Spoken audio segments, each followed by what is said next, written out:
नमस्कार, India voice देख रहे हैं आप और मैं हूं आपके साथ शिवम दुबे। इंडिया वॉइस के खास कार्यक्रम राजस्थान समाचार में आप सबका स्वागत है। रुक करेंगे खबरों की ओर। प्रदेश के भरतपुर, चूरू, बूंदी, चित्तौड़गढ़, सिरोही, करौली, धौलपुर और हनुमानगढ़ में क्रिटिकल केयर यूनिट तैयार होंगे। इसके लिए बजट भी स्वीकृत कर दिया गया। सरकार की ओर से प्रशासनिक और वित्तीय स्वीकृति भी मिल गई।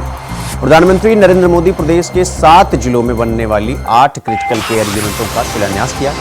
राजकीय मेडिकल कॉलेज से संबंध आरबीएम अस्पताल में बनने वाली केयर यूनिट के शिलान्यास कार्यक्रम में मुख्यमंत्री भजनलाल शर्मा ने भाग लिया।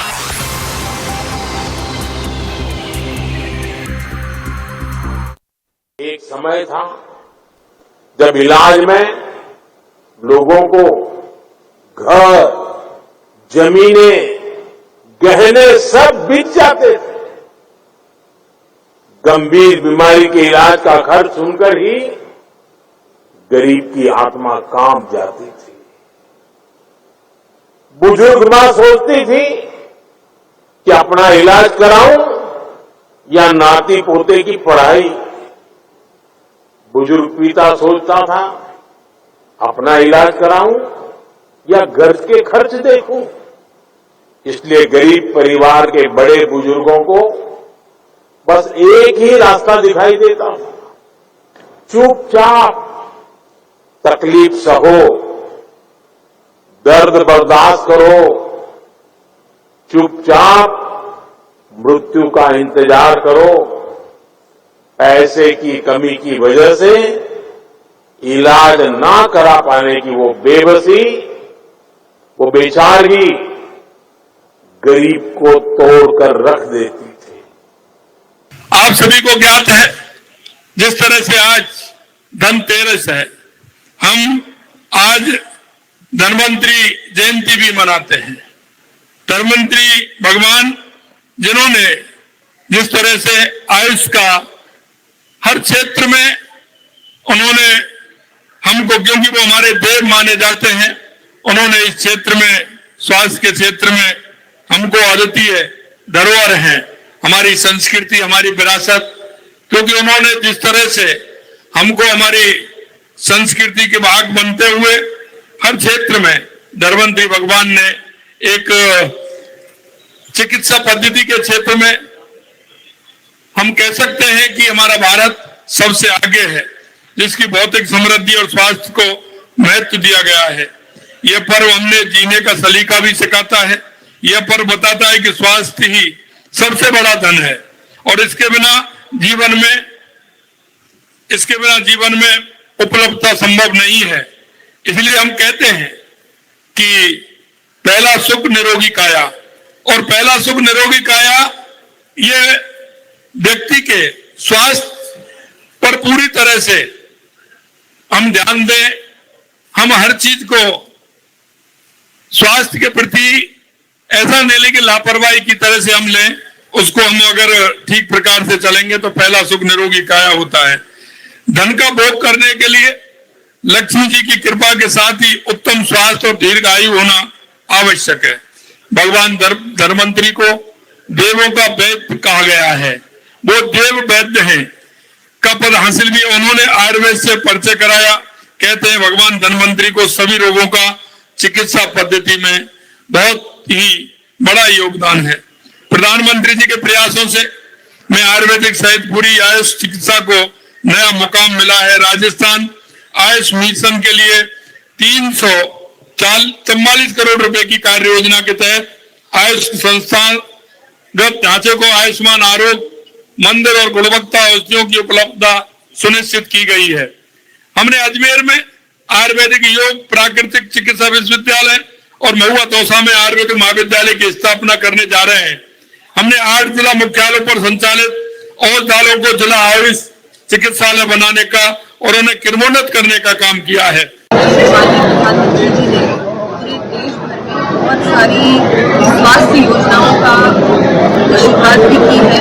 बहुत सारे मेडिकल कॉलेजेस, बहुत सारे क्रिटिकल केयर यूनिट्स और हॉस्पिटल्स और नई योजनाएं स्पेशली सीनियर सिटीजन्स के लिए, इन सबका शुभारंभ भी किया। बहुत सारे शिलान्यास और लोकार्पण के कार्यक्रम उनके द्वारा हुए और यहाँ करौली में भी आज क्रिटिकल केयर यूनिट का बात कहूँ। इसमें सारी वर्ल्ड क्लास फैसिलिटीज मिलेंगी। सारी जो इक्विपमेंट है, जितने भी हमारे ट्रेंड डॉक्टर्स हैं, स्पेशलिस्ट हैं। वहीं मुख्यमंत्री भजनलाल शर्मा ने कहा कि लौह पुरुष सरदार वल्लभ भाई पटेल ने भारतीय रियासतों का एकीकरण कर एक सशक्त भारत का निर्माण किया। उनकी जयंती पर आयोजित रन फॉर यूनिटी मैराथन में हमें विविधता में एकता के महत्व का संदेश देते हुए उनके अतुलनीय साहस और संकल्प का स्मरण कराते हैं। भजनलाल शर्मा ने आगे कहा कि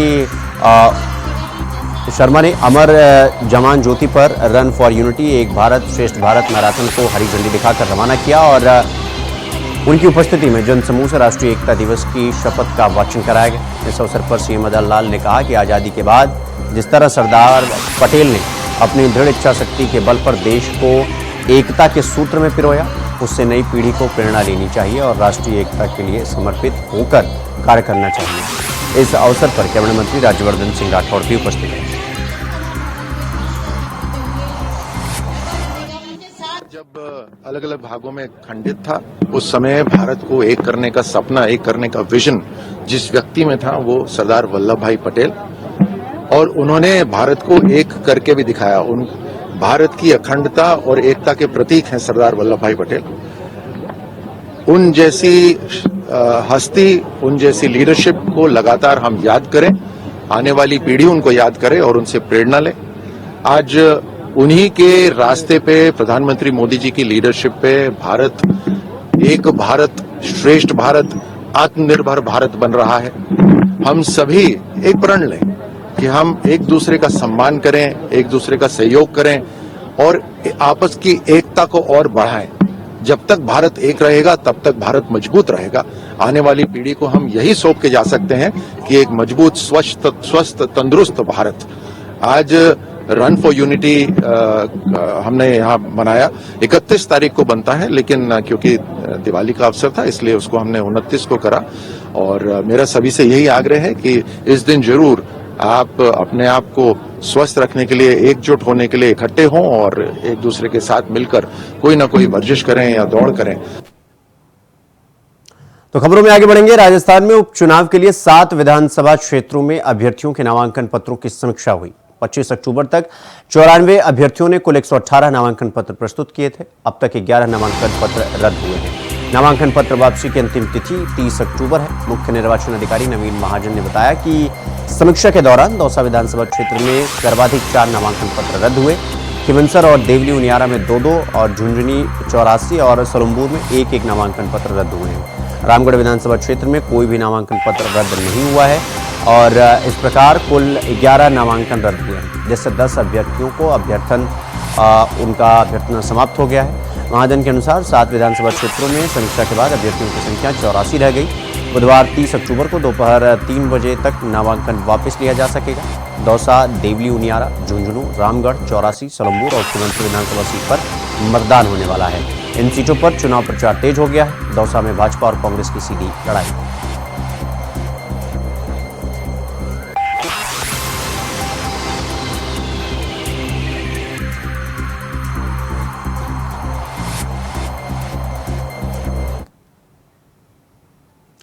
तो वहीं राजस्थान में उपचुनाव के बीच भजनलाल सरकार ने एक और तबादला लिस्ट जारी की है। राजस्व मंडल ने ट्रांसफर लिस्ट जारी करते हुए 125 अधिकारियों को इधर से उधर किया है। साथ ही विभाग ने तुरंत प्रभाव से पदस्थापना का आदेश जारी किया है। इससे पहले सरकार ने 28 आरएस अधिकारियों का तबादला किया था। राजस्व मंडल ने आदेश जारी करते हुए 10 एसडीएम, 4 एडीएम और 3 विश्वविद्यालयों के रजिस्ट्रार बदले गए थे। हालांकि ज्यादातर रिक्त पदों पर तबादले किए गए।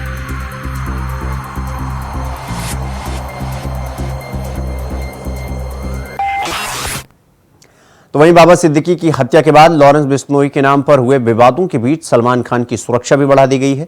सलमान ने मुंबई में आर्म्स लाइसेंस के लिए आवेदन किया है, जिससे बिश्नोई समाज ने आपत्ति जताते हुए जोधपुर के जिला कलेक्टर गौरव अग्रवाल को ज्ञापन सौंपा।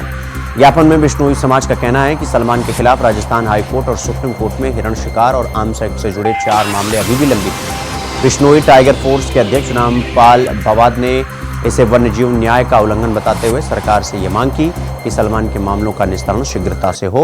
उन्होंने कहा कि सलमान खान पर मामले विचाराधीन हैं, मामलों के चलते उन्हें आर्म्स लाइसेंस देना गलत है। समाज का ये कहना है कि किसी आरोपी को लाइसेंस देना कानून के खिलाफ है और इस फैसले से हर किसी को लाइसेंस देने का रास्ता खुल सकता है।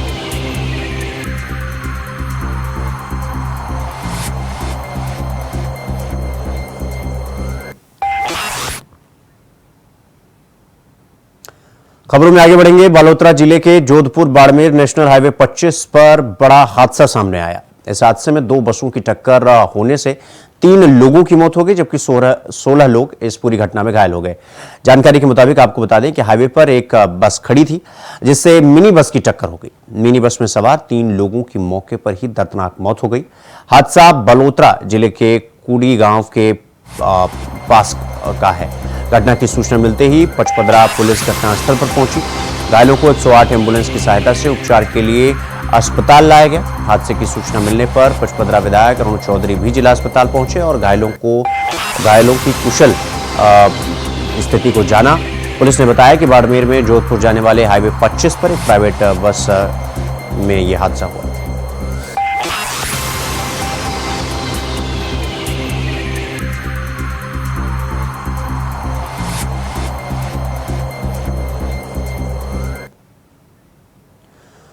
अगली खबर जालौर से है, जहां शहर के निकटवर्ती संगम रिसोर्ट में राइजिंग राजस्थान इन्वेस्टर मीट का आयोजन किया गया। आज कार्यक्रम की शुरुआत मां सरस्वती को याद करते हुए दीप प्रज्वलित करके की गई। उसके बाद साफा पहनकर स्वागत रस्म निभाई गई। कार्यक्रम में मुख्य अतिथि के रूप में जिला प्रभारी मंत्री के विश्नोई, विधानसभा मुख्य सचेतक जागेश्वर गर्ग, आहोर विधायक छगन सिंह राजपुरोहित, जिला कलेक्टर डॉक्टर प्रदीप के गवांडे, एसडीएम राजेश मेवाड़ा मौजूद रहे।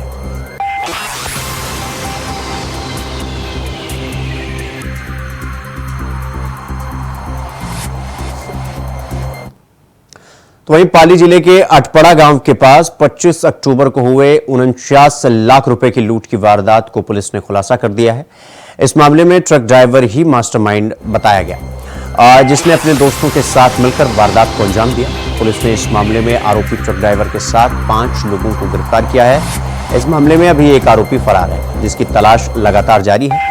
तो वहीं पुलिस अधीक्षक चूनाराम जाट ने यह बताया कि पूरे मामले को लेकर हमारी टीम जांच पड़ताल करने में जुटी हुई है। सीसीटीवी कैमरों के आधार पर छानबीन की जा रही है। शक होने पर ड्राइवर सुरेश से कड़ाई से पूछताछ की गई तो उसने रुपयों के लालच में अपने दोस्तों के साथ मिलकर लूट की झूठी कहानी को कबूल कर लिया। तो वहीं अब फरार आरोपी जो है वो फरार चल रहा है और पुलिस उसकी तलाश कर रही है।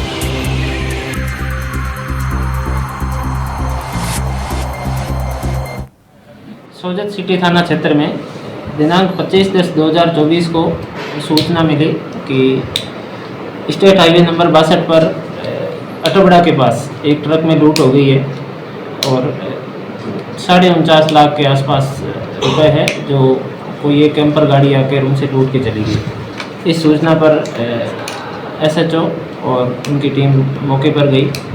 मौके पर जाकर ड्राइवर से पूछताछ करी तो ड्राइवर ने कहा कि मैं ईसबगोल बेच के वापस आ रहा था और हनुमानाराम जाट मकराना के रहने वाले हैं, उनका पैसा था जो मैं उनको देने के लिए जा रहा था। जिस पर डीएसटी की टीम, साइबर की स्पेशल टीम श्रीमान एस साहब के नेतृत्व में गठित की गई। लगातार प्रयास किए गए कि किसी तरह से इस गंभीर घटना का खुलासा किया जाए। इस प्रक्रिया के तहत ड्राइवर से सख्ताई से पूछताछ की गई, उसकी सीडीआर निकाली गई और तकनीकी साक्ष्यों के माध्यम से ये प्रयास किया गया कि किसी तरह से इस घटना का खुलासा हो। उस बीच ड्राइवर से सख्ती से पूछताछ करने पर ड्राइवर टूट गया और उसने बताया कि ये सारा षड्यंत्र मैंने ओम प्रकाश देवासी, सुनील देवासी और 3 अन्य लोगों के साथ मिलकर रचा था, जिसमें ये ड्राइवर सम्मिलित था और ड्राइवर और इन लोगों के बीच ये पैसे बांटे जाने चाहिए थे।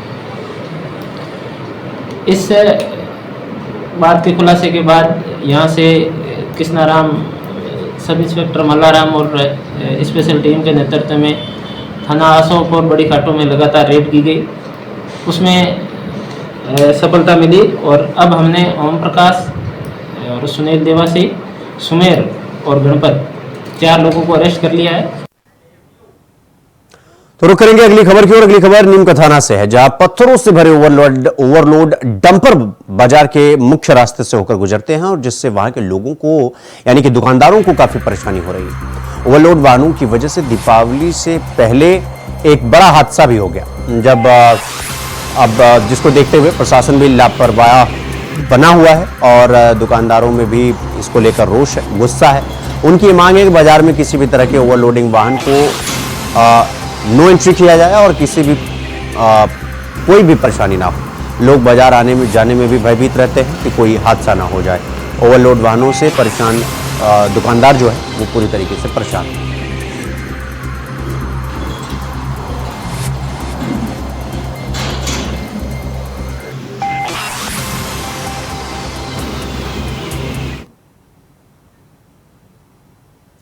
तो वहीं जोधपुर केंद्रीय संस्कृति और पर्यटन मंत्री गजेंद्र सिंह शेखावत जोधपुर पहुंचे। एयरपोर्ट पर उन्होंने कहा कि नया टर्मिनल बनने के बाद जोधपुर की कनेक्टिविटी देश और दुनिया के शहरों से बेहतर होगी। इसका लाभ हमारे पर्यटन और इंडस्ट्री सेक्टर से को होने वाला है। तो वहीं पत्रकारों से बातचीत करते हुए गजेंद्र सिंह शेखावत ने कहा कि नया टर्मिनल विकसित होने के बाद बहुत सारी चुनौतियां समाप्त हो गई। जोधपुर की कनेक्टिविटी और बेहतर होगी। जोधपुर अभी अहमदाबाद, हैदराबाद, चेन्नई, कोलकाता, जयपुर, मुंबई और दिल्ली से जुड़ा हुआ है। आने वाले समय में जोधपुर देश के अन्य शहरों से भी जुड़ने के साथ दुनिया के शहरों से भी जुड़ेगा और इस दिशा में भी आगे बढ़ेगा। केंद्रीय मंत्री ने सभी को धनतेरस और दीपावली की शुभकामनाएं दी।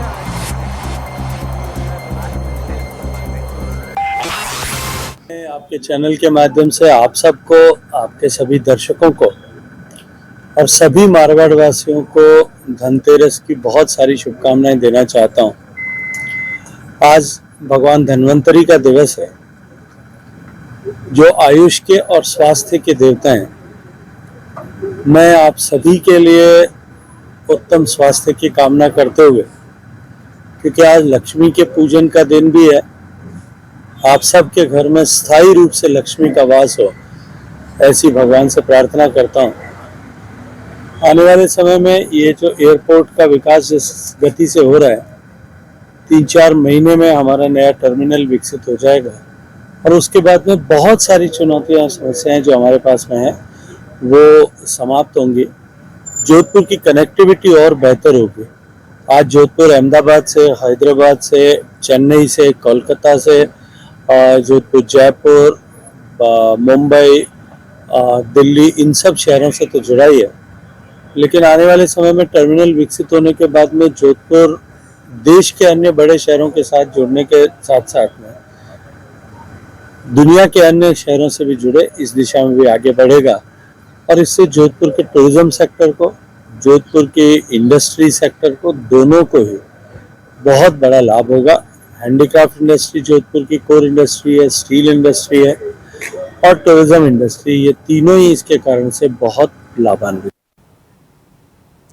तो खबरों में आगे बढ़ेंगे। दिवाली पर सुरक्षा व्यवस्था को लेकर पुलिस सख्ती से काम कर रही है। पुलिस अधीक्षक सुमित मेहरड़ा ने धनतेरस, दीपावली, भैया दूज, गोवर्धन पूजा त्योहारों को लेकर सभी थानाधिकारियों को अपने अपने इलाके में सघन गश्त और चेकिंग के निर्देश दिए।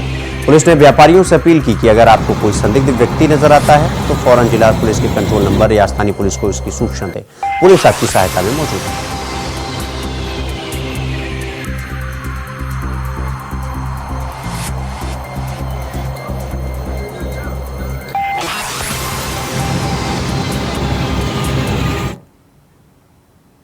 तो वहीं समाजसेवी और वकील हिम्मत सिंह ने बीजेपी कार्यकर्ता देवी सिंह राजपूत पर गंभीर आरोप लगाए हैं। एडवोकेट हिम्मत सिंह ने आरोप लगाते हुए बताया कि देवी सिंह राजपूत ने सरकारी जमीन पर अवैध तरीके से अतिक्रमण किया हुआ है और गौशाला के नाम पर फर्जीवाड़ा किया है। कोर्ट का आदेश होने के बाद भी प्रशासन कार्रवाई करने से बचता हुआ नजर आ रहा है। बीजेपी सरकार के राज में पार्टी के कार्यकर्ता ही दबंगई कर रहे हैं। बीजेपी कार्यकर्ता पर गंभीर आरोप लगाया गया।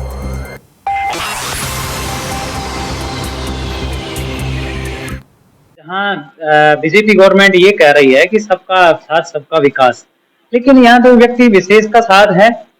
कहाँ हम साबित करें? फर्जी गौशाला का रजिस्ट्रेशन हो ही कैसे सकता है? अगर कोई गौशाला संचालित नहीं है मौके पे, तो वो बीजेपी सरकार में सत्तासीन प्रशासनिक अधिकारी तो हैं। और कहाँ मानोगे आप?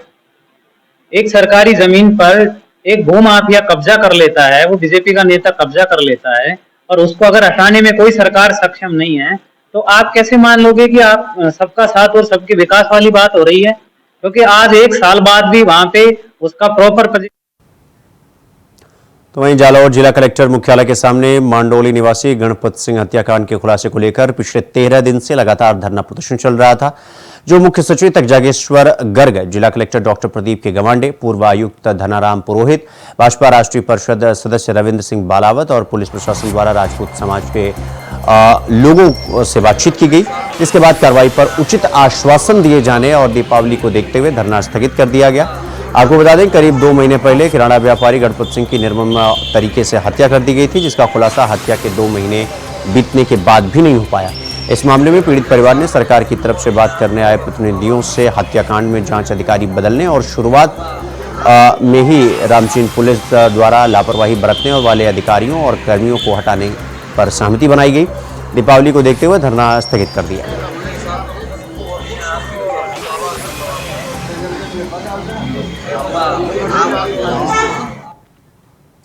अगली खबर धौलपुर से है, जहां जिला मुख्यालय पर सरदार वल्लभ भाई पटेल की जयंती पर सद्भावना दौड़ रन फॉर यूनिटी को उप जिला कलेक्टर ने हरी झंडी दिखाई। इसके पहले दौड़ में भाग लेने वाले बच्चों को एक प्रतिज्ञा भी दिलाई गई। दौड़ का आयोजन शहर के गांधी पार्क से नगर परिषद तक किया गया।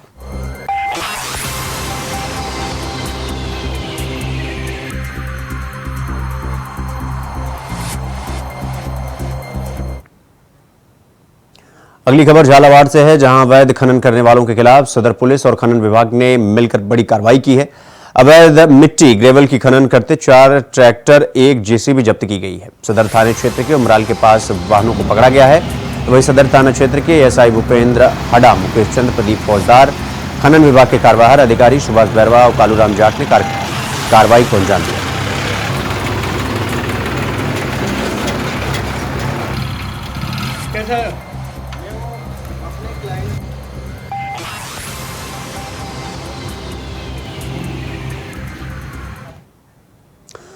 तो वहीं दीपावली में अपराधियों का सफाई अभियान चला रही बालोतरा पुलिस ने ऑपरेशन भौकाल के तहत बड़ी कार्रवाई की है। दरअसल पुलिस ने मुखबिर की सूचना पर एक एम्बुलेंस को रोका और जब उसके अंदर देखा तो सब देखते ही दंग रह गए। यहां से पुलिस ने करीब 50 लाख रुपए की 679 किलो 655 ग्राम अवैध डोडा पोस्त जब्त किया गया। इसमें एक तस्कर को गिरफ्तार करने में कामयाबी भी हासिल की गई है, जबकि दूसरा आरोपी अंधेरे का फायदा उठाकर मौके से फरार हो गया।